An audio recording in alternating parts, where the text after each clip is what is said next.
한번 인사하겠습니다. 새날을 맞이하십시오. 새날을 반가이 맞이하시기 바랍니다. 여러분 가정과 일터와 기업과 모든 삶 위에 하나님이 주시는 정말 새로운 새날을 맞이하는 이 날이 되시기를 주님의 이름으로 축복합니다.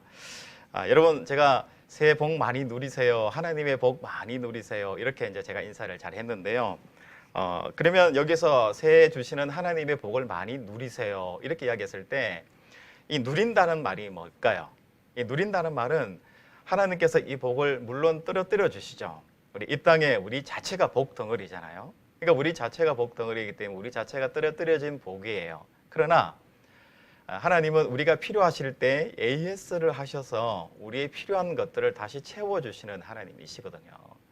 그런데 우리는 이미 복 덩어리고 복 그 자체입니다. 그렇기 때문에 우리 삶 가운데에서 일상의 많은 하나님께서 이 크로노스와 또 카이로스의 시간 속에서 주신 이것을 내가 갈고리로 촥 이렇게 낚아채서 의미 있는 믿음의 해석을 하고 내 것으로 만들고 영적으로 만들고 믿음의 해석을 해 나가는 것이 뭐냐면 바로 복을 누리는 것입니다.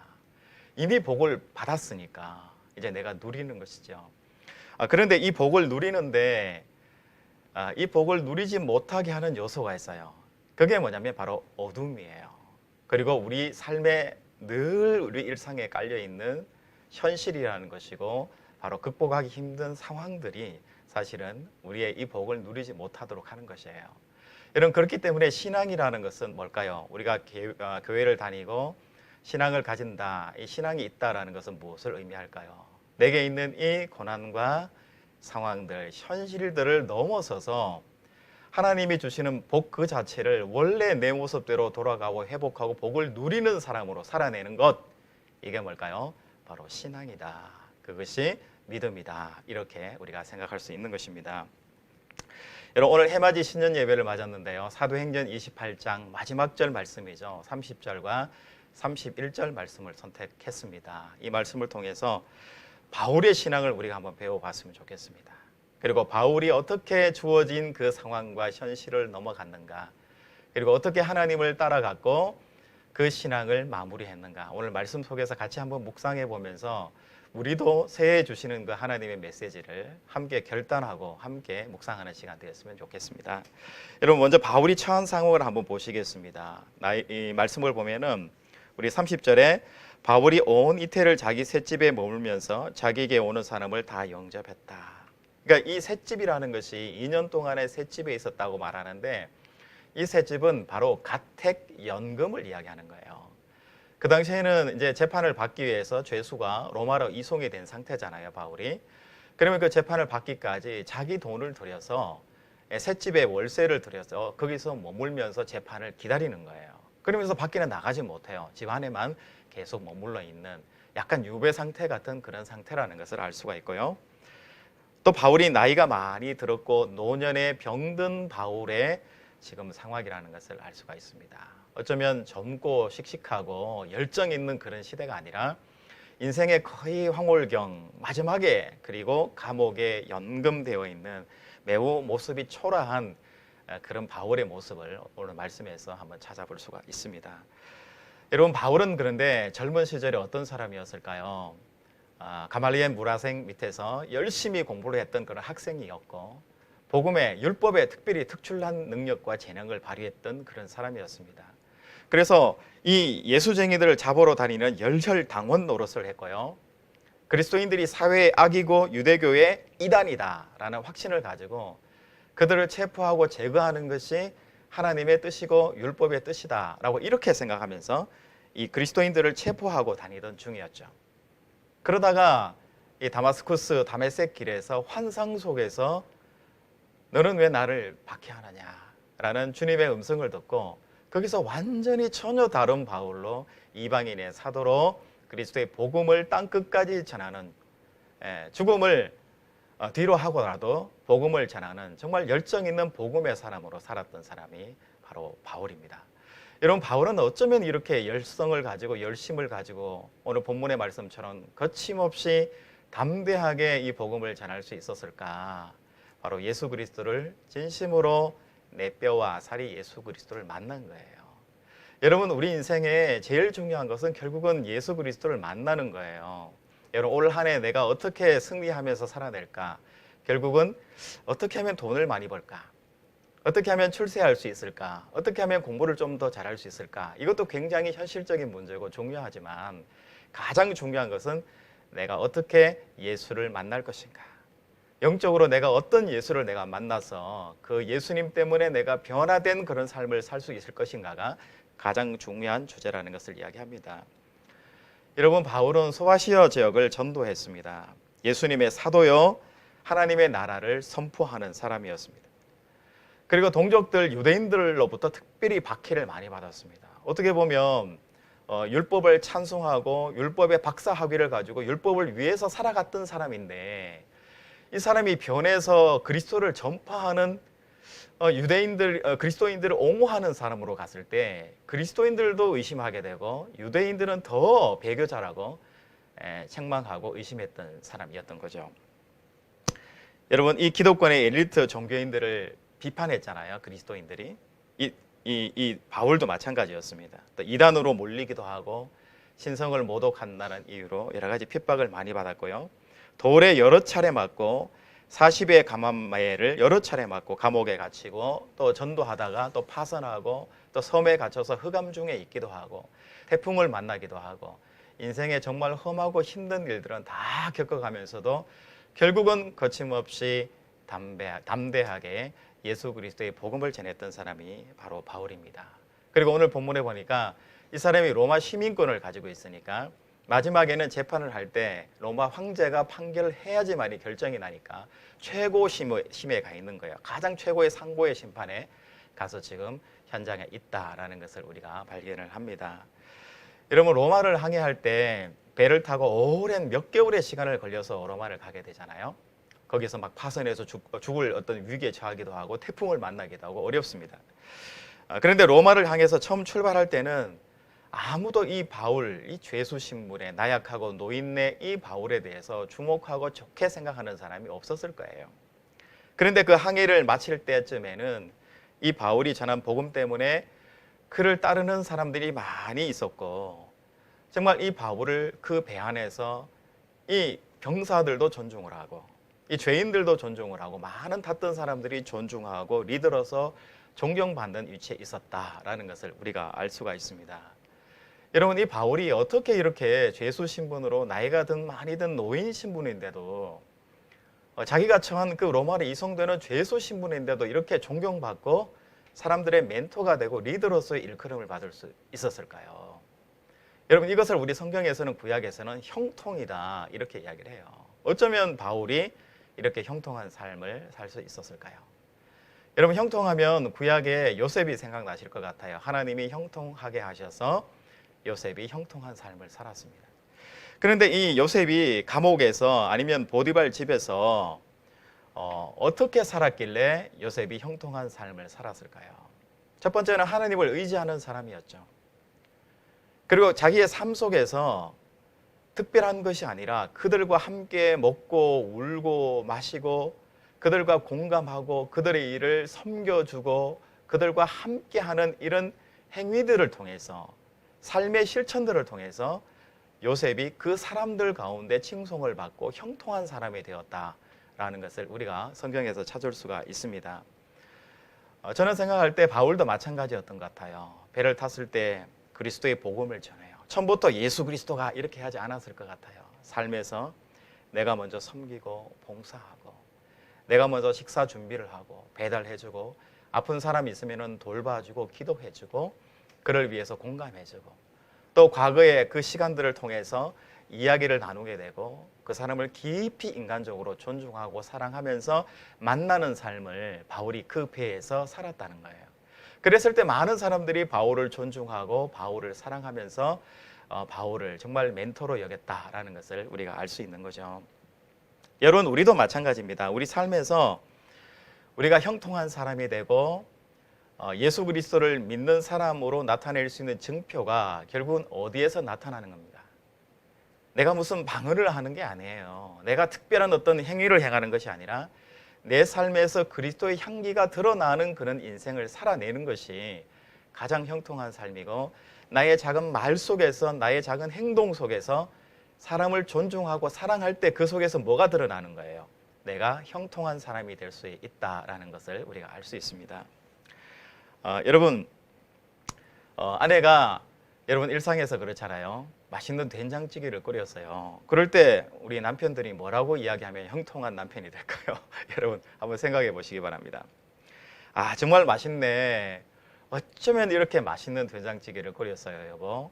내가 먹어본 된장 중에 정말 제일 맛있는 된장이에요. 정말 당신의 이 사랑이 듬뿍 담긴 된장 같아서 나는 이 된장을 내일도 또 먹고 싶어요, 여보. 아, 정말 맛있어요. 내가 먹어본 된장 중에서 최고의 된장찌개예요.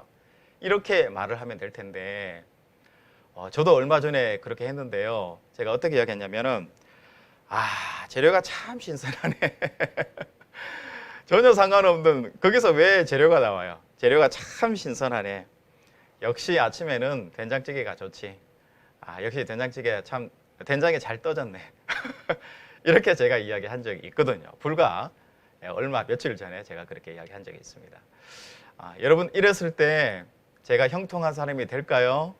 여러분, 아내에게 사랑을 받는 사람이 될까요? 칭찬 듣고 존경받는 사람이 될까요? 아니겠죠. 우리 삶에 형통과 존경과 멘토는 없는 겁니다. 여러분, 바로 이런 것이에요. 서로 사랑하고 존중하고 아끼고 상대를 귀하게 여길 때 그 속에서 우리 삶 가운데 소통이 일어나고 공감이 일어나게 되고 형통이 일어나게 되는 거예요. 여러분, 남편에게 여보 여기 벽에 못 하나 박아줄 수 있겠어? 좋아. 남편들은 주로 좋다고 이야기를 하죠. 못을 박다 보면은 이게 뚝 떨어질 수도 있고 남자들이 오래간만에 하다 보면 잘 안 될 수가 있어요. 그러면 아내들이 아니 남자가 돼가지고 이것도 하나 제대로 못 박냐고, 아니 이래가지고 어떻게 이렇게 가장이라고 할 수가 있어, 이렇게 말하는 경우들이 들어있죠. 여러분, 이렇게 하면은 형통할까요? 여러분, 이렇게 하면은 사랑이 넘칠까요? 말을 바꿔야 되겠죠. 어떻게 하면 좋을까요? 당신이 이렇게 못을 박아주니까 너무 좋아. 당신이 못을 박는 모습만 봐도 너무 섹시해. 이렇게 남편을 칭찬하고 격려하면요, 박아달라고 하지 않은 곳에도 못을 다 박아놔요. 남자들은 그렇거든요. 물론 잘하는 것도 중요하겠지만, 여러분, 어떻게 하면은 내 말에서, 내 행동에서, 내 영적인 부분에서 형통할까, 하나님이 기뻐하실까를 생각할 수 있는 삶이 되었으면 좋겠습니다. 여러분, 요셉은 그러한 삶을 살았고요. 바울도 그렇게 산 거예요. 그 긴 로마로 가는 그 여정 속에서 먼저 그 사람들을 잘 소통하고 공감하고 칭찬하고 격려하고 위로하고, 그 배에 탄 사람들이 얼마나 허전하고 위기에 있고 힘들고 어려운 상황들이 많겠습니까? 그들을 돌봐주고 그들을 섬겨주었던 거죠.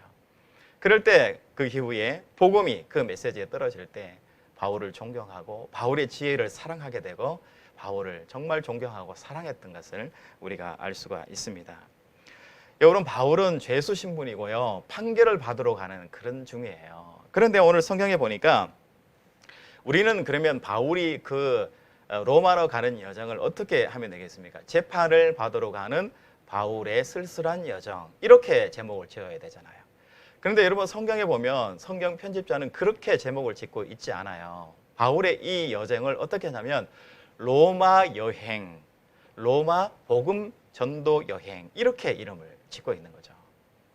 여러분, 인생의 삶 가운데에서 복음을 영접하시고 복음으로 올 새해를 한번 만들어 보시는 여러분들의 가정과 삶이 되시길 바랍니다.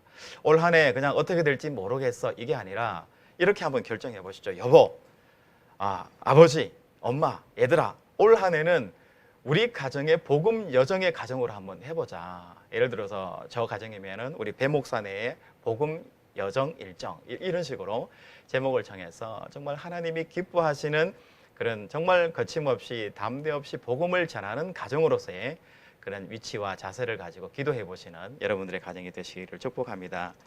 여러분, 고생해서 이 로마에 도착을 해요. 그랬을 때 저 입구 오기까지, 그 여관 있는 그 앞에까지 많은 로마의 예수 그리스도의 복음을 미리 들은 이 사람들이 나와서 바울을 영접하는 모습을 알 수가 있습니다. 여러분, 우리가 그리스도 안에 형통한 삶을 살아낼 때, 섬기고 또 십자가의 보혈로 사람을 섬기며 살아낼 때에 여러분 주변에 많은 사람들이 여러분을 칭송하고 여러분 그것 때문에 하나님이 영광 받는 그런 날이 올 것이라는 것을 우리가 복음에서도 말씀 가운데에서도 확인해 볼 수가 있는 거죠. 여러분 목표가 분명하면 되는 거예요. 바울은 분명한 목적을 가지고 있었어요. 목표를 가지고 있었어요. 예수 그리스도 바로 복음입니다. 여러분 23절에 보면 바울이 아침부터 저녁까지 강론하여 하나님 나라를 증언하고 예수에 대하여 권하더라. 우리 30절에서 31절 말씀에는 바울이 온 이태를 자기 셋집에 머물면서 자기에게 오는 사람을 다 영접하고 하나님 나라를 전파하며 주 예수 그리스도에 관한 모든 것을 담대하게 거침없이 가르치더라. 여러분 우리의 삶이 정말 예수 하나님 나라를 전파하고 가르치고 소개하고 기도하는 올 한 해가 됐으면 참 좋겠습니다. 그런데 오늘 본문에 또 보면 이렇게 바울이 열심히 강론하고 아침부터 저녁까지 복음을 가르치지만 복음을 듣지 않는 사람들도 있어요. 그렇기 때문에 어쩌면 여러분 이 복음이라는 것은 듣고 안 듣고는 누구의 선택이에요? 우리의 선택이라는 것을 알 수가 있어요. 24절에 보면 그 말을 믿는 사람도 있고 믿지 않는 사람도 있다. 25절에는 서로 맞지 아니하여. 바울이 어떤 예수 그리스도의 죽음과 성육신의 사건들, 가난한 자를 사랑하신 거, 말구에 오신 거 등등 그런 이야기들 했을 때 사람들이 이제 호불호가 갈리는 거예요. 서로 의견이 다른 거예요. 이것이 좋다 나쁘다 헬라 철학이 있으니까 문화가 있으니까 서로 달라졌다라는 것을 이야기하는 거죠. 여러분 갈라지고 흩어졌다 이렇게 성경에도 기록해요. 여러분 우리도 마찬가지예요. 예수 그리스도의 복음을 어떻게 우리가 듣는가에 따라서 여러분 가정이 갈라지고 흩어질 수도 있고요. 예수 그리스도 복음을 우리 안에 영접하기로 작정하면 갈라지고 흩어지는 것이 아니라 그리스도의 복음 안에서 우리가 하나 된다라는 것을 우리가 말씀에서 알 수가 있습니다. 여러분 올 한 해 여러분 복음이 여러분들 흩고 갈라치는 그런 복음이 아니라 여러분들을 하나로 묶는 믿음의 하나님 복음이 될 수 있기를 주님의 이름으로 축복합니다. 여러분 우리가 복음을 잘 듣는 것이 중요하죠. 결국은 들음은 믿음은 들음에서 난다 이렇게 우리가 믿고 있어요. 그래서 듣는 것이 굉장히 중요하다는 것은 알 수 있습니다. 로마서 10장 17절 말씀에서 여러분 믿음은 들음에서 난다 할 때 근데 이 의미는 그런 뜻은 아니에요. 그러니까 듣기만 하면 나한테 믿음이 생긴다. 교회만 가면 믿음이 생긴다. 교회만 가면 은혜 충만해진다. 그런 걸 이야기하는 것이 아니라 이 말씀은 내가 들은 말씀이 내 삶에서 구체적으로 드러나지 않으면 믿음이 아니다라는 것을 대전제로 가지고 있는 거예요. 여러분 그러니까 내가 복음을 들었다. 그러면 이 듣는다는 것은 결국 뭐야? 일치입니까? 언행의 일치예요. 내가 들었으면 그 복음대로 내가 변화의 삶을 내가 살아내는 것이 뭐냐면 신앙이고 믿음이고 그게 들음이라는 거예요. 그런데 듣긴 듣는데 실천이 없어요. 내 삶에 변화가 없고 영적인 예수의 흔적이 나타나지 않습니다. 그러면 뭐라는 거예요? 성경에서는 복음을 듣지 않았다 라고 결론을 내린다는 거죠. 성경의 이야기입니다. 여러분 예를 들어서 아내가 가정에서 양말을 뒤집어 주로 많이 벗잖아요. 여러분 깨끗하게 벗나요? 여러분 좋은 남편 두셨네요. 저는 이렇게 자꾸 까집어 하게 되고 옆에 던져주게 되더라고요. 그래서 아내가 저기 양말통에 예쁘게 가지런하게 잘 까집어서 원래대로 해서 빨기 좋게 빨래통에 넣어달라 이렇게 요청을 해요. 그러면 예 알았어요 그렇고 그렇게 하죠. 그런데 한 번씩 보면 귀찮을 때가 있어요. 그래서 뒤집은 채로 그냥 대충 넣어놓을 때가 있어요. 그럴 때 빨래할 때 보면은 뒤집어 있으니까 왜 이렇게 했냐, 여보 왜 이렇게 해요, 내 말을 왜 안 들어요, 이렇게 아내가 묻죠. 그럴 때 저는 이야기합니다. 아니 무슨 소리냐고, 나는 들었다고, 들었는데 왜 안 들었다고 그러냐고 제가 이렇게 이야기해요. 근데 여러분 근본적으로는 뭘까요? 양말을 까집어서 빨기 좋게 해주세요 그러면은 그렇게 하는 것이 뭐예요? 아내의 말을 듣는 거잖아요. 그러면 그렇게 하지 않는 것은 뭐예요? 말을 듣지 않은 것이라는 것이 되는 거예요. 여러분 삶에서 복음을 들으시잖아요. 내 삶의 변화가 없는 것은 내가 복음을 듣고 그 들은 대로 말씀에서 실천하지 않음, 다시 이야기하면은 잘못 듣고 있다는 것을 여러분 이야기하는 거예요. 내가 복음을 귀로 스쳐 지나갔을 뿐이지 듣는다는 것은 내 머릿속에 머물고 생각하고 내 온 몸과 팔과 다리가 그 복음대로 살고자 노력하고 애쓰는 수고를 이야기하는 거잖아요. 그런데 안 들었다는 거죠. 여러분 올 한 해 이렇게 한번 살아보시면 좋을 것 같아요. 복음을 듣고 복음대로 실천해 나가시는 여러분들의 가정과 삶이 되시기를 주님의 이름으로 축복합니다. 여러분 새해 아침에 우리가 다시 복음 앞에 한번 결단하고 새해에 나아갔으면 좋을 것 같아요. 여러분 첫째는 올 한 해 여러분 복음을 열심히 듣는 한 해 되시길 바랍니다. 이 복음을 열심히 듣는 한 해가 되라는 것은 복음을 듣고 복음을 작게나마 실천하는 한 해가 되라는 그런 의미를 가지고 있습니다. 여러분 1월 10일부터 다시 뜨아가 또 방영이 되는데요. 여러분 뜨아를 통해서도 말씀을 많이 묵상하고 또 새롭게 열리는 성경 공부 모임들을 통해서도 열심히 하고 또 새해에 새로운 단톡방이라든지 교제 신앙적인 교제를 통해서도 또 말씀을 많이 나누는 또 예배에 충실하게 참석하는 그런 모습으로 말씀을 자주 듣고 그 말씀을 자주 실천하는 한 해가 될 수 있기를 축복합니다. 여러분 바울이 2년 동안 셋집에 가택 연금을 당했어요. 바울에게 있어서 상황과 현실은 굉장히 넉넉하지 않고 어려운 상황이 있었습니다. 그러나 바울은 그 말씀을 듣고 받은 말씀대로 말씀을 읽은 대로 실천하면서 자기 삶에서 교제하고 공감하고 소통하고 그들과 함께 먹고 마시고 교제하고 함께 울고 나누면서 그 복음을 들은 사람으로서의 자기 인생을 살아낸 거예요. 여러분 복음을 듣는다는 것은 내 삶을 그렇게 살아내는 거예요. 남편의 말을 듣는 것이고요. 아내의 말을 듣는 것이고 진리의 생명의 말씀을 내가 듣고 실천하는 한 해로 살겠다는 결단을 이 시간 하는 것입니다. 여러분 오늘 말씀이 듣는 시간에 여러분 한번 결단해 봤으면 좋겠습니다. 내 삶에서 예수 그리스도의 복음을 듣고 실천하는 한 해로 살고자 하나님 앞에 결단하는 이 시간이 되시기를 주님의 이름으로 축복합니다. 두 번째는 하나님의 은혜를 드러내는 한 해가 되었으면 좋겠습니다.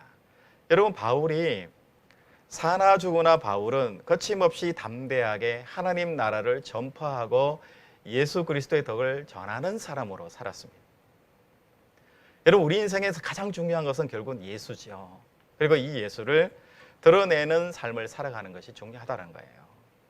여러분 저도 목회자의 길을 걸어가고 있지만 다니는 교회에 참 고백할 수 있는 개척교회에 여러 가지 간증들이 많이 있는데요. 여러분 하나님은 반드시 여러분과 함께 하세요. 여러분 하나님은 반드시 여러분을 사랑하시는 분이시고요. 하나님은 하나님의 영광을 위해서 사는 사람을 그냥 내버려 두지 않으시고 반드시 갚으시고 후하게 베푸시는 하나님이신 것을 여러분 믿으시기 바랍니다. 여러분 올 한 해 내 삶의 자리에서 내 언어에서 내 행동에서 하나님을 자랑하고 영광스럽게 돌려드리는 한 해가 될 수 있기를 주님의 이름으로 축복합니다. 여러분 개인적인 좀 이야기고 새해부터 군대 이야기라서 제가 할까 말까 고민을 하다가 그래도 목회적인 이야기는 나중에 하고 예전 이야기지만 한번 하는 게 좋겠다 싶어서 말씀에 맞추어서 의지해서 제가 한번 이야기를 해봅니다. 제가 군 생활 중에 있었던 부대가 아주 작은 부대였어요. 여기서 그다지 멀지 않은 말하면 안 될 것 같아서 성남에 있는 꼭대기에 있는 사이트 공군 부대였어요. 원래는 성남 비행장에 있다가 이제 주특기가 바뀌어가지고 제가 일병 마로봉 때 그쪽으로 가게 됐는데요. 성남 비행장에 있을 때는 교회도 크고 목사님도 훌륭하시고 활동할 수 있는 여러 가지 범위가 참 좋고 좋았습니다. 그런데 이제 다 부대가 전출이 된 거죠. 올라갔는데 거기 보니까 부대가 한 100명 정도 모이는 그런 곳인데요. 부대가 창설되고 40년 정도 지났는데 교회가 없다가 제가 가기 전 바로 6개월 전에 교회가 생겼더라고요. 근데 교회인데 어디 운동장 옆에 교회가 있는 것이 아니라 이제 1층 건물 안에 이 건물 2개를 교실 2개 같은 거죠. 2개를 합쳐가지고 교회로 하나 이렇게 만들고 이렇게 커튼을 가리면 다목적 교육장이 되는 거고 펼치면 안에 이렇게 십자가와 강대상이 나오는 그런 형태의 교회예요. 여러분 40년 만에 그 교회가 생겼다 그러더라고요. 제가 가기 6개월 전에 생긴 거예요. 어떻게 생겼냐 물어보니까 정말 그 이등병 중에 한 병사가 선임 병사가 있었는데 그분이 그렇게 기도하고 간구하고 부대장님을 만나서 설득하고 장교를 설득하고 또 중사 중에 또 예수 믿는 분이 믿음 좋은 분이 계셨는데 그분하고 두 분이서 교회를 그렇게 만든 거예요. 그러면서 제가 갔을 때 교회 예배가 있긴 있었는데 영회 목사님이 한 달에 한 번쯤 오셔서 예배를 드려주는 그 정도 수준으로 이제 처음 교회가 시작되니까 그러고 있는 거예요. 그러면서 기도 제목이 뭐냐면 군종병을 보내달라고. 목사님이 한 달에 한 번 오시니까 나머지 세 번에 대해서 그래도 예배하고 기도하고 찬양할 수 있는 군종병을 보내달라고 기도하고 있더라고요. 여러분, 그런데 100명 남짓한 부대에 법적으로 군종병이 안 와요. 그런 작은 데는 나라에서 군종병을 보내주지 않죠. 그러다가 이제 신우회가 조직이 돼 있는데 거기서 누가 그냥 자칭 군종병, 그러니까 자체 군종병이죠. 그러니까 임명받은 군종병이 아니고 자기 일을 다 하고 남는 시간에 혹은 시간에 짬을 내서 군종병 역할을 해줄 사람을 선택을 하게 됐는데 여러분 누가 됐을까요? 네, 접니다. 제가 그 교회 초대 군종병, 자체 군종병으로 된 거죠.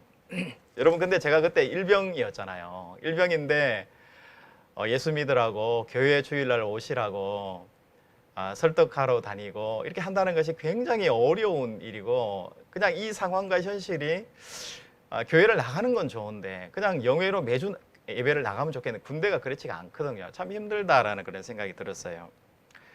그래서 제가 할 수 있는 일들을 생각을 했고 기도를 했습니다. 그래서 제가 한 일은 매주 짧지만 성경을 읽고 하나님 말씀을 읽어드리고 간단하게 이제 메시지를, 그때는 그런 게 아니니까 메시지를 전하고, 그다음에 그나마 제가 또 청년부에서 찬양 인도했던 경험이 있어가지고 기타 메고 찬양 인도하고 한 20명, 많을 때는 한 30명 정도 모여가지고 예배 11시부터 12시까지 매주일마다 예배를 드렸습니다. 제가 할 일 중에 하나는 영회 목사님을 한 번씩 모시고 오는 거고요. 그리고 예배 찬양을 인도하는 것이고, 주일에 2차례 10시부터 또 1시까지 밤에, 그죠? 밤에 화요일이나 목요일에 커피 타고 초코파이 이걸 각 처소에 돌아다니면서 나누어 주고 그들의 형편을 들어주는 그런 일들이어서 이것을 거의 1년 이상 동안 제대하기 전까지 제가 했던 것 같아요.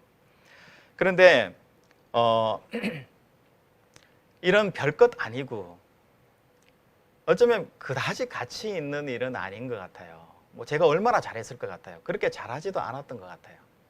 때로는 게을렀던 것 같고 그냥 예배하기 싫었던 것 같고 나도 그냥 병사인데 내 주어진 일을 다 하고 시간 내서 뭔가를 한다라는 게 힘들고, 또 계급이 낮은데 뭔가를 시간 내서 교회를 가서 뭔가를 한다라는 것 자체가 굉장히 힘들었어요. 그냥 하나님 의지하고 한 거죠. 근데 이렇게 시간이 1년 정도 지났는데 제가 제대하기 2달 전에 우리 부대장님이 오라가 그래서 갔는데 이렇게 말씀하시더라고요.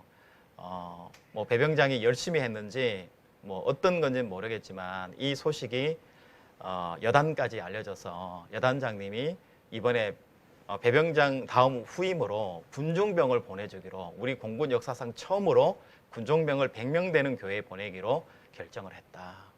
이렇게 말씀을 하시더라고요. 이거 아주 어메이징한 사건이잖아요. 있을 수 없는 사건이거든요. 저도 특별히 기도한 것도 아니고 많이 기대한 그런 부분도 아니었던 것 같은데 하나님은 그것을 귀하게 보시고 영광으로 받으셨던 것 같아요.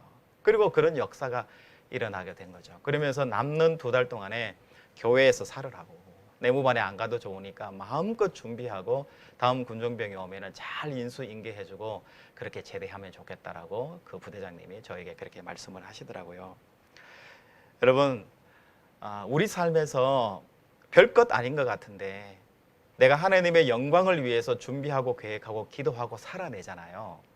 그러면 하나님은 그것이 한계가 아니라 우리가 생각하는 2배, 3배, 4배, 5배의 어메이징한 사건으로 하나님 우리와 함께 해주시고 역사해 주신다는 것을 여러분 저는 믿음으로 간증할 수 있습니다. 여러분 삶에도 올해 이런 일들이 일어나는 한 해가 됐으면 좋겠습니다. 여러분 예배에 집중하는 한 해 되시기 바랍니다. 그리고 하나님께 영광을 올려드리는 내 삶 가운데에서 하나님을 찬양하고 어떻게 하면 경배하고 하나님이 기뻐하실까를 생각하고 그것을 삶의 자리에서 실천하고 살아내시는 한 해가 되실 줄 믿습니다. 그렇게 살아낼 때 바울의 일생처럼 거침없이 담대하게, 정말 2년 동안 셋집에서 가택 연금된 상황이지만 복음을 전하고 하나님 말씀대로 살아내고 그들과 함께 어울려서 함께 먹고 함께 자고 함께 수고했던 바울처럼 그러한 삶을 살아낼 때에 하나님은 반드시 우리 안에 새로운 역사를 일으켜 주시고 여러분 가정과 일터와 개인의 삶에 큰 역사로 함께 하실 줄 믿습니다. 여러분 마음속에 이렇게 한번 결단했으면 좋겠습니다. 나의 상황과 현실이 아니라 그 넘어 계신 하나님을 바라보고 거침없이 담대하게 복음을 전파하시고 예수 그리스도로 살아내시는 이 한 해가 되시기를 주님의 이름으로 축복합니다. 아멘. 우리 함께 우리 응답의 찬송을 드리시겠습니다.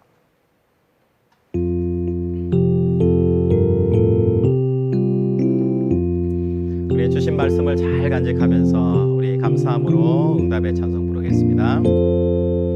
이 말씀 따라 사는 동안 지치지 않게 하시고 이 말씀 따라 사는 동안 주님 나라 이루소서. 이 말씀 따라 사는 동안 지치지 않게 하시고 이 말씀 따라 사는 동안 주님 나라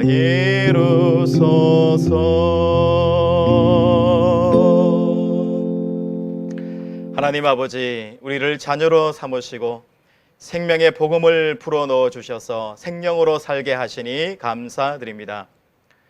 그동안 우리는 하나님의 말씀과 하나님의 나라와는 먼 인생을 살아왔습니다.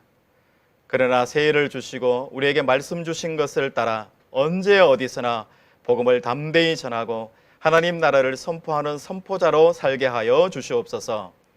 올해 주제를 다 있는 우리라는 교회 주제를 주심에 감사합니다.